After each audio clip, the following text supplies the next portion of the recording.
Hi everyone. So I'm just gonna wait for everybody to come on, but I am Sandhya Menon. I'm an author. I've written a lot of YA books, and I'm taking over the Milton Public Library account today. Hi, I can see people joining. Thanks for joining. Hey guys. So I'm just gonna do a little bit of a little intro while people roll in. Hopefully more people will join as I keep talking. But I'm Sandhya Menon. You can see some of my books on the wall there. But I am basically a YA author, and my fifth novel will be out this month. So I'm very excited. Hi, Lisa. So I am super excited that the Milton Public Library has asked me to join. Thank you for having me, and thank you guys for being here. Today I am going to share with you a few editing tips. So from what I understand, there has been a contest, a writing contest. This makes me so happy because I actually got my start as a published writer with a writing contest myself.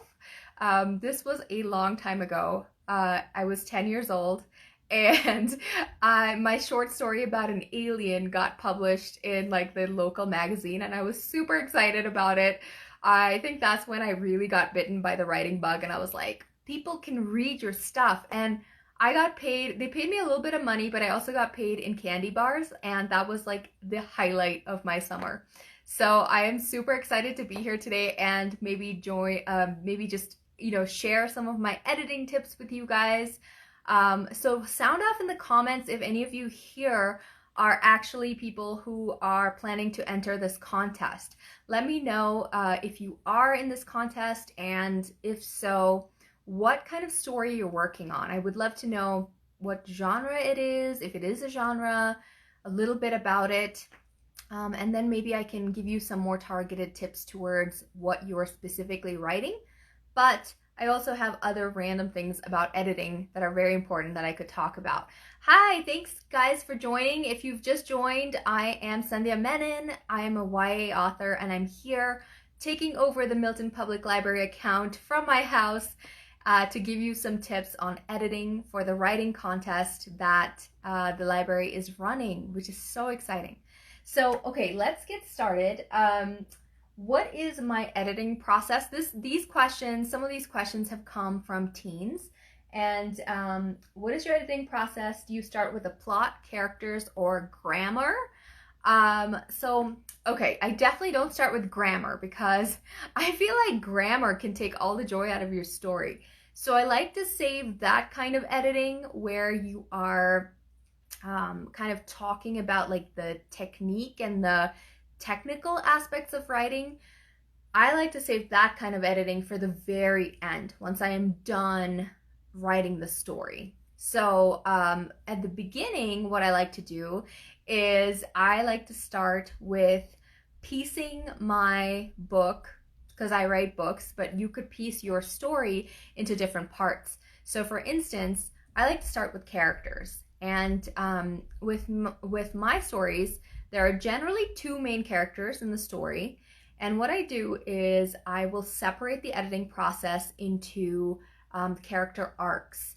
So in every story, I'm sure you guys know this, but just to reiterate, in every story, there is a character arc that the character goes through. So the character should never be the same person at the beginning of the story that they are at the end. So we as a reader should be able to clearly see the growth that the character has gone through. Because if you think about it, if, let's say, what's a big book that a lot of people have read? Let's say The Hunger Games, right? If you started reading at the beginning and Katniss was just like this scrappy person trying to survive in her world, but you read like 300 pages, and at the end Katniss is still a scrappy person just trying to survive in her world without having gone through the Hunger Games, without having sacrificed anything, it would kind of be a boring story. Like, I don't want to read 300 pages of someone just going about their daily lives. So we have to put our character through something that makes them grow as a person. Now, what that thing is or how the character grows, That's the fun part. That's the part that you as a writer come in. So before you started writing the story, or sometimes people figure this out after they're done writing the story, you can figure out what did my character go through and how did they grow, right? So like for instance, maybe you have a character who at the beginning of the story is really timid and shy, and your arc for this character is that they got very brave and did something that they had always hung back and not done before. So for instance, maybe this character is really timid and shy but also wants to be a musician who will sing on a stage one day, and this is maybe a teen character. So maybe the arc is that the character is too timid and shy, and that trait kind of holds the character back from a lot of fun things in their life. But then they see in their school or in their community at the library a poster for a talent show, right? And for them, this is a big deal. Like they would never do a talent show in just their usual life, but maybe something calls to them and they say, this is the year that I'm going to be brave and I'm going to do this talent show. And maybe your story is about how they come up with the courage to do the talent show, or maybe your story is about how they do the talent show and they fail at it and everybody laughs at them and they're like, I'm never doing that again. I was right. I should hide in my shell all the time. But something else happens that carries them to the end point where they realize, actually, that's no way to live. I don't want to be the kind of person that hides away and is timid all the time. So you can see that this character has had an arc with a satisfying beginning, middle, and end. So that's what I like to do when I'm editing with characters. I like to take each character out and look at them and say, okay, what is this character's arc? And if you have more than one character like I do, then each character should have their own specific arc. Even if it's a romance that you're writing, like a love story between two characters, each character should have their own thing that they're working towards outside of the romance, right? So like they're still fleshed out people who need to have their own goals and hopes and dreams that the reader can really connect with. So that's how I start my editing process. Once you're done with the characters, you can move on to other things. Like you can look at one thing that I am terrible at and I need a lot of help with, and thank goodness that I have really good editors for this, is timeline. So this is not as much of a problem in a short story, though it might be, as it is in a big book. So if any of you are also interested in doing books in the future, this is something to keep in mind, is you can't actually have 10 Tuesdays in a row, which I have done in my books before, okay? People don't like that. They don't like to feel like they're stuck in a time warp. So you have to do something like, one thing I like to do is get an actual calendar and print it out and then write in like, okay, on this Tuesday, they go to the park, and then 2 days, they say 2 days later, they go to the pool. So that would be on a Thursday. So I actually get a calendar and I write down when everything happens. That way, if there's like, I say, it's Tuesday and then I say 2 days later, but somehow it's a Saturday, then I know something's off. Or if I say something's going to happen in 2 weeks, but magically it happens in 2 days instead, that's going to throw off the pacing of your story. So that's why that's important, because you want the reader to really feel like they're there and this could actually happen. And a timeline faux pas or flub is like an easy way to throw that kind of suspension of disbelief just out the window. So you want to make sure you are very well equipped. Your timeline is super tight. This can be really tricky if you're writing like time travel type stuff. And if you are writing time travel stuff or like loop things, like there are stories. I just watched this movie. What was it called? I can't remember now. But anyway, it was a rom-com, and these people would rewind and go back a couple of days or a couple of months and relive the timeline. If your short story is doing something like that, which I love, by the way, it's doubly important that you print out this calendar and make sure everything works, because the last thing you want to do is confuse your reader on a cool concept like that. So whether you're writing a simple, straightforward, contemporary romance like I do, or you're writing fantasy or something in the middle, you should definitely have your timeline really secure. The last thing I like to do is look at my secondary characters. So I don't know if in a short story you have secondary characters. Actually, I would recommend that in a short story. If you have supporting characters, they're pretty small and they don't have like a plot line of their own like they might in a book. So that's why the rules are a little different for short stories and books, because you have a lot less real estate or space to play with. So you want to make sure that in a short story, when you're editing, if you look at secondary supporting characters like friends, love interests, parents who are not the main characters, then you want to make sure that they are kept to a minimum. They don't have their own things happening unless their things are really connected to the main character's thing. But still, the secondary characters, whatever is going on, needs to be very small compared to what's going on with the main character. One thing I like to do to see how much time I've given a character is I will print out, and I do this for short stories that say I submit to anthologies.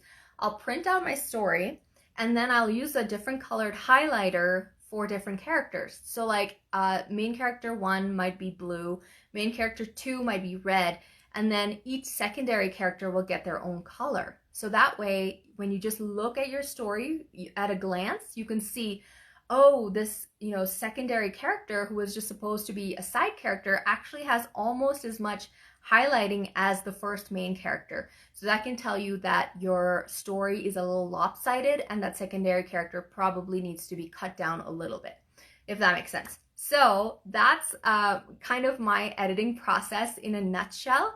And I hope that was helpful. By the way, guys, I'm speaking real fast. So if something doesn't make sense or you want me to expound on more, please leave a comment. I promise I am very friendly. I will not bite or shame you. So, okay, the next question that we have is, how many edits or drafts should you go through before submitting your work to a contest or publisher? I love this question because I feel like so often I get the opposite question, which is, how quickly can I submit my work, right?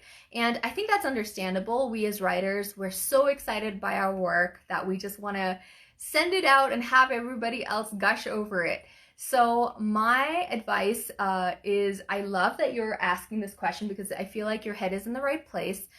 I don't think that there is a specific number of rounds that you should edit or draft before it goes to a contest.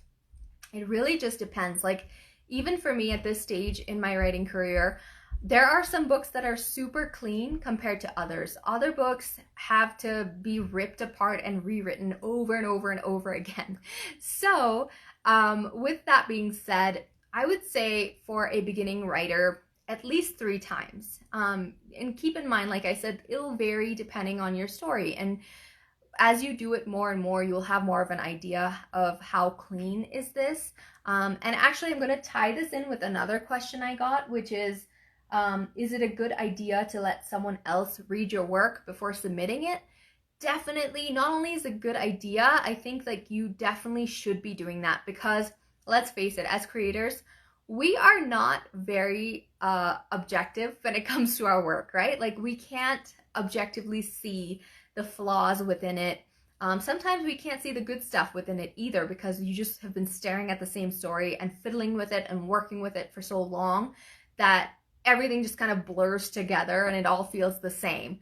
So if that's you, don't worry. That happens to all of us. I would say certainly find someone that you can share your story with.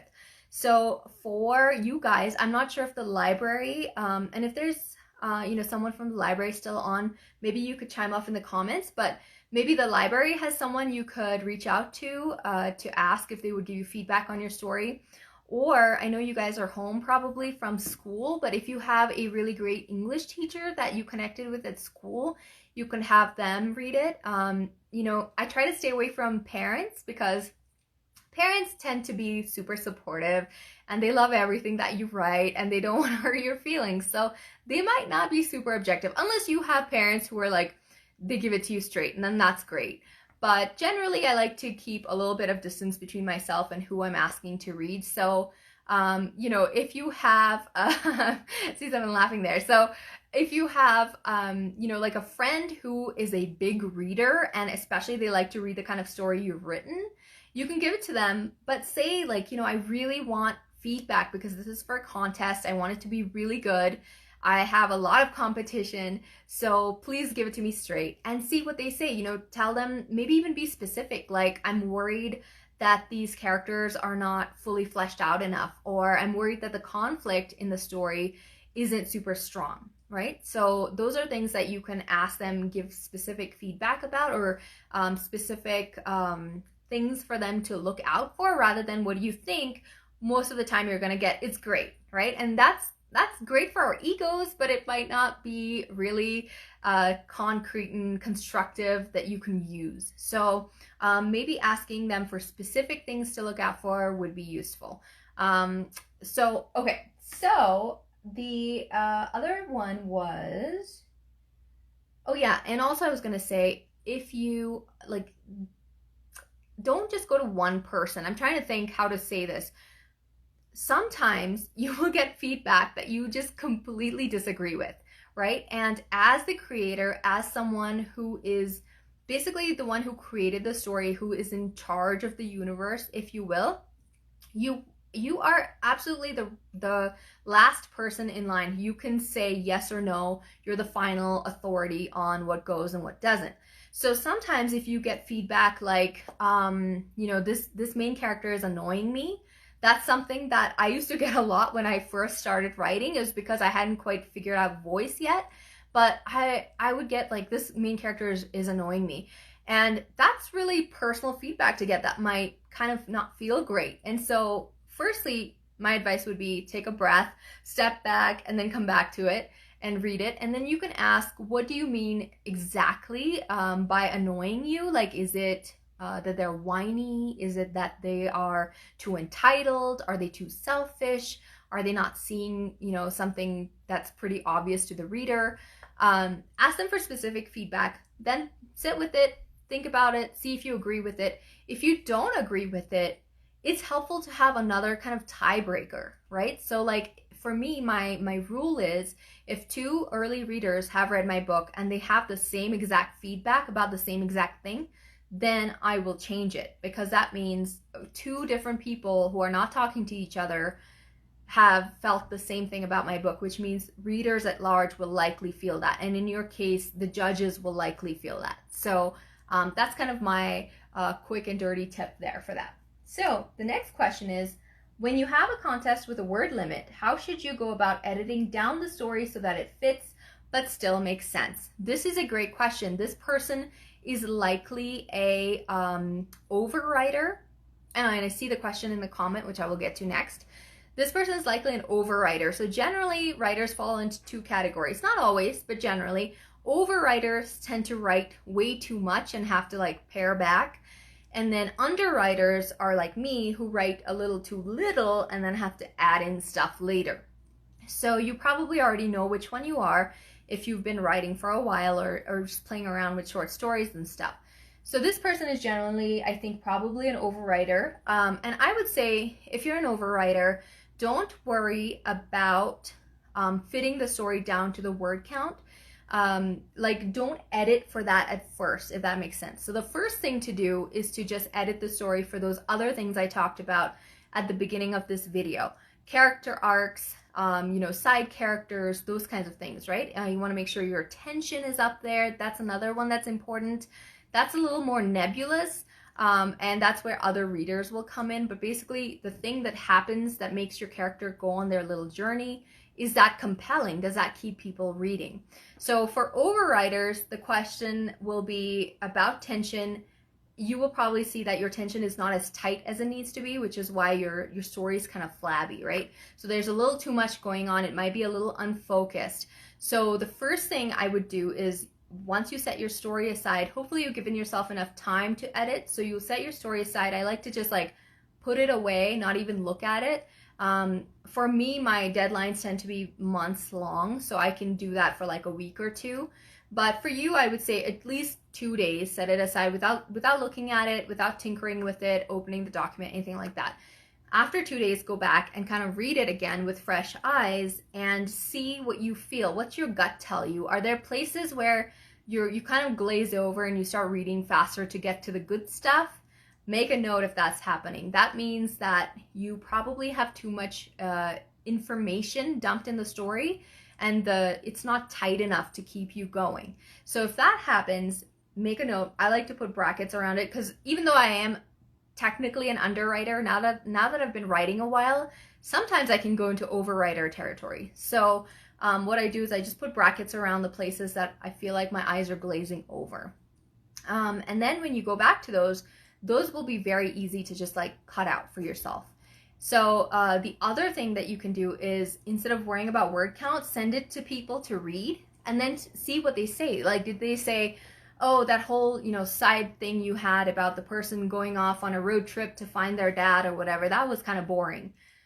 Good information to have. That might be something you want to cut out. That might not be a side plot that you have time for in the short story. So really, it's all about story. Story is king, and story should always be king. So I would say edit to the story first and worry about the word count secondarily. The other question in the comments was, do you have any tips for handling criticism? Which is such a great question. I love it.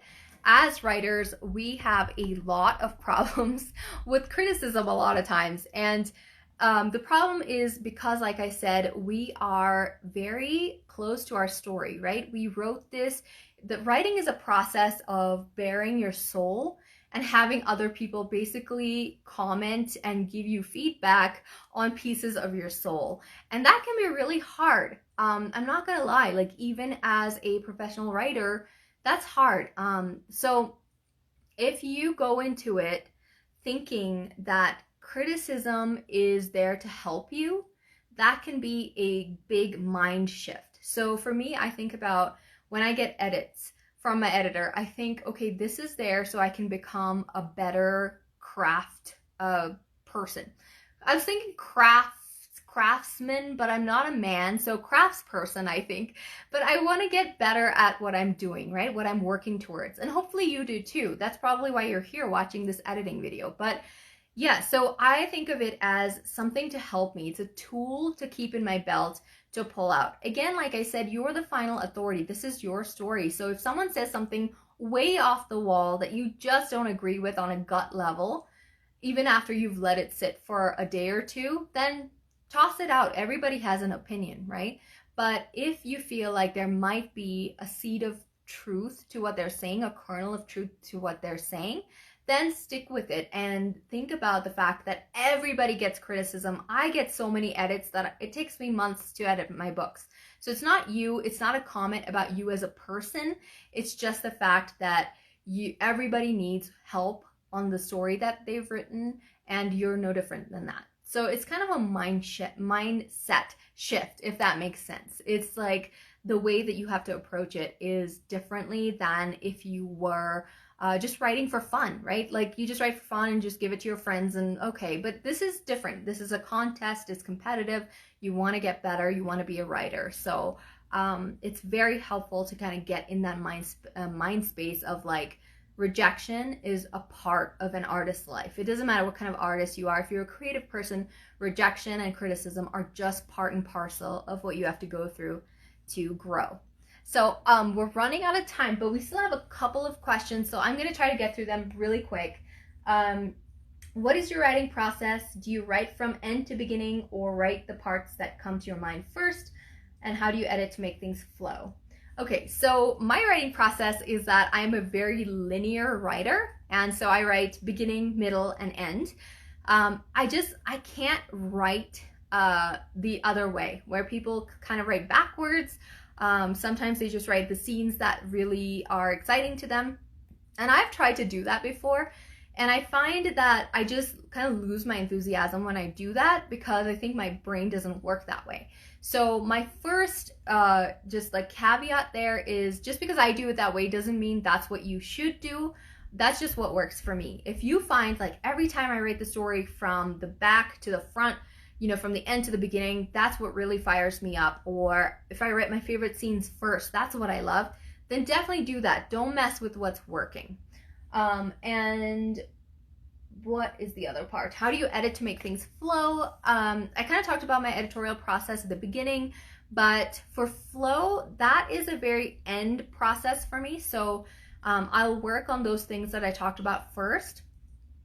Character journey, character arc, side characters, side plots, tension, those kinds of things I first focus on. And then once all of that is done, I'll reread the thing from the beginning, and it can be helpful to see if it's flowing or not. Another tip that other writers use that I haven't used yet is to plug their writing into a website like I think it's naturalreader.com. And you plug your story in there and it'll read the story out to you so you can hear it. And that's a different way of consuming your story. So you can hear, like in some cases your mind might skip over words and fill in words where there aren't words, but when you're listening, it triggers a different part of your brain. And so that can be useful in seeing how the flow is, if you have typos and things like that. Oh, and here's a resource for people too. If you're looking for plotting help, I really like this novel I just read. It's called Plotting Your Novel from the Middle by James Scott Bell, Bell. And it's just a really unique way of plotting. Like usually people plot from beginning to end, but this one tells you how to go to the center of your story and then plot. And I actually use this for a short story novella I'm working on right now, and I found it really useful. So check it out if you're interested in different kinds of plotting, especially non-linear ways. Again, it's Plotting Your Novel from the Middle by James Scott Bell. Okay, so the next one is, where do you get your inspiration for writing from? So this is a really cool question because especially now with COVID, everybody's stuck at home. You can't really go to a lot of different places like you could. So I have been consuming a lot of Netflix, and don't let people tell you that TV isn't a viable and valid way of, consuming stories and art. Because for me, storytelling in different mediums can really inspire me. So like I love TV shows, I love movies, I love songs are really cool because they have often a very deep message in a very short amount of time. So different types of songs. I also love art because art again tells a story with just one picture. So, photography, that kind of thing. So look for different ways that you can consume storytelling and art through other mediums without having to, go out and be among other people if that's how you used to inspire yourself. The other one is, do you build your plot, characters, or worlds first? It really just depends for me on the story. So sometimes characters come to me first. Other times it might be plot that comes to me first. So sometimes I'll have a character idea. Like you can see my book right up there. There's something about Sweetie. It's a purple one there. And for that, what happened was I had this idea of a plot that I wanted to do. Like I was like, it would be funny if these parents gave a contract to these teens to go on 4 dates that the parents approved for the teens. But I didn't know who the teens were. I didn't know anything about the main characters. I just had that idea. And then separately, I had this idea for a girl who was a plus size athlete, and she was really good at what she did. She was a runner, one of the fastest in her state, but people undermined her constantly because she was plus size. So then I put the two together, and that's how I came up with my book, There's Something About Sweetie. So really it just depends on the story, and it might come to me all at once, or it might take a while for everything to coalesce and meld together and become a full book. Is it a good idea to, I already said that one. And then, yes, okay, so my last thing for you guys is just a general reminder that one of the things that makes your story enjoyable is readability. So you need to be able to make sure that your grammar and spelling and all of that good stuff is in good shape, because a story can be super compelling and super beautifully set in this immersive world and this sprawling universe. But if it's hard for the reader to understand what you're trying to tell them, if you have a lot of spelling mistakes, or your grammar just isn't there, or the sentences are all running together, that's going to be really quickly pull the reader out of the story. And I guarantee you the judge probably won't even finish reading your story. So once you are all done editing, I wouldn't do this at the beginning because it's just, you might chop things might get, tossed off to the side, and you don't want to spend a bunch of time shaping something that you're not going to use. So wait until all the editing is done, but before you send it to people for feedback, make sure that you have cleaned it up to the best of your ability, because you don't want people being distracted by that when they're giving you feedback. They might get tired of your story and not even really fully understand the full thing because you didn't take the time to run spell check and check your grammar again. So don't let those little things hold you back. Definitely do that. There's a great book. It's fiction for or self-editing for fiction writers. Highly recommend that book if you don't have it already. It tends to be like a staple in people's libraries a lot of times.